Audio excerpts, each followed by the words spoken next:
লতি ভালো করে কেটে ধুয়ে নিয়েছি, নিয়ে একটু নুন দিয়ে ভাপ দিয়েছি। তার সঙ্গে আমার লুনা কয়েক পিস নিয়েছি। এই লুনা দিয়ে অনেকে লতি বলে, অনেকে লতা বলে, কচুর লতা, আমি লতি বলি। আমার তেলটা গরম হয়ে গেছে। লুনাটা ভালো করে ধুয়ে গরম জল দিয়ে আমি পিস পিস করে কেটে লুনাটা এখন আমি কড়াইতে একটু হালকা ভাজা করে নেব।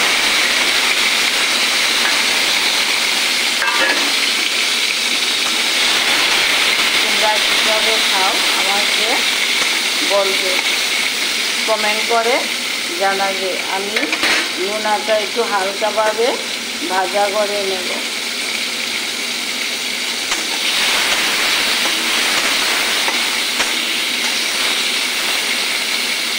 লুনা তো নুন দিয়ে শুকায়, তার জন্য আমি মাখার মধ্যে খালি হলুদ দিয়ে ভাজা করেছি।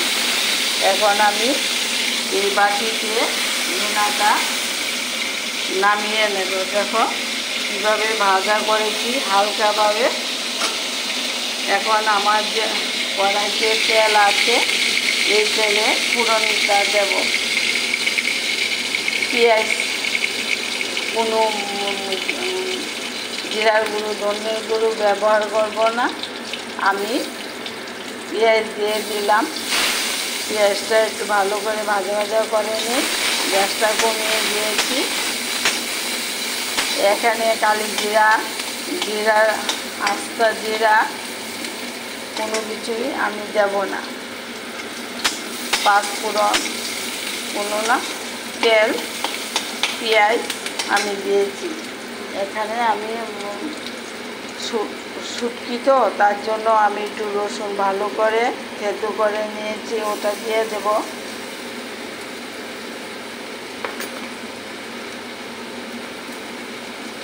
পেঁয়াজ বাটা দেব, লঙ্কা বাটা দেব, কাঁচা লঙ্কা বাটা দেব। রঙের জন্য কাশ্মীরের লঙ্কা একটু দেব। মশলাটা ভালো করে কষে নিই। আজকে তোমাদের সামনে রেসিপিটা করেছি লুনা লতি দিয়ে রেসিপি। রঙের জন্য একটু হলুদ দিয়ে দেব, অল্প করে নুন দেব। লতার মধ্যে সিদ্ধ করার সময় আমি নুন দিয়েছি।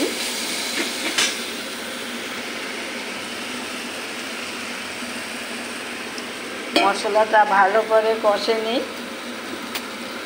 একটু জল দিয়ে দেব। লুনা দিয়ে লতি আমার মশলাটা ভালো করে কষে নিই। মশলাটা ভালো করে কষে নেব। রেসিপি যত পুরনটা কষে নেবে এত স্বাদ হবে। মশলাটা দেখো কি সুন্দর আমার কষে গেছে। এখন ভাজা করা লুনাটা দিয়ে দেব।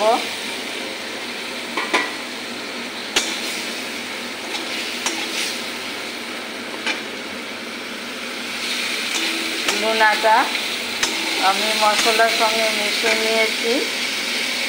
লতি ভাপ দিয়ে রেখেছিলাম, দেখো কি সুন্দর। লতিগুলা দিয়ে দেব। আমি ঝুল দেব না, এখন ভাজা ভাজা করে নামিয়ে নেব।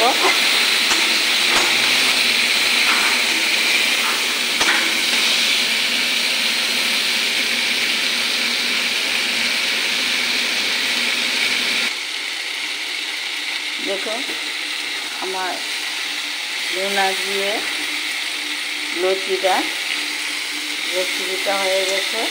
এখন আমি গ্যাসটা অফ করে দেব, দিয়ে নামিয়ে নেব। আমি ঝুল দেব না, লতি আগে ভাপ দিয়ে রেখেছি। তোমরা এইভাবে লতি দিয়ে লুনা শুটকি করে খাবে, খেয়ে আমাকে লাইক কমেন্ট করে জানাবে আমার ভিডিওটা তোমাদের কাছে কীরকম লাগবে। আমি সব কিছুই তোমাদের কাছে শেয়ার করি। তোমরা ভালো থাকো, সুস্থ থাকো। আমাকে তোমরা কমেন্টগুলো দেখে আমার খুব আনন্দিত হই। এই যে লতি দিয়ে লোনা সত্যি আমার হয়ে গেছে।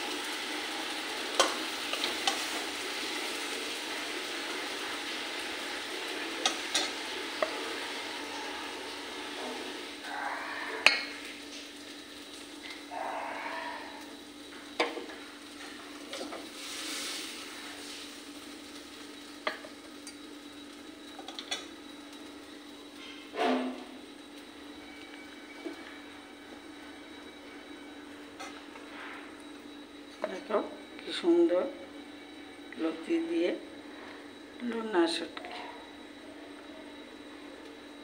ভালো থাকো, সুস্থ থাকো।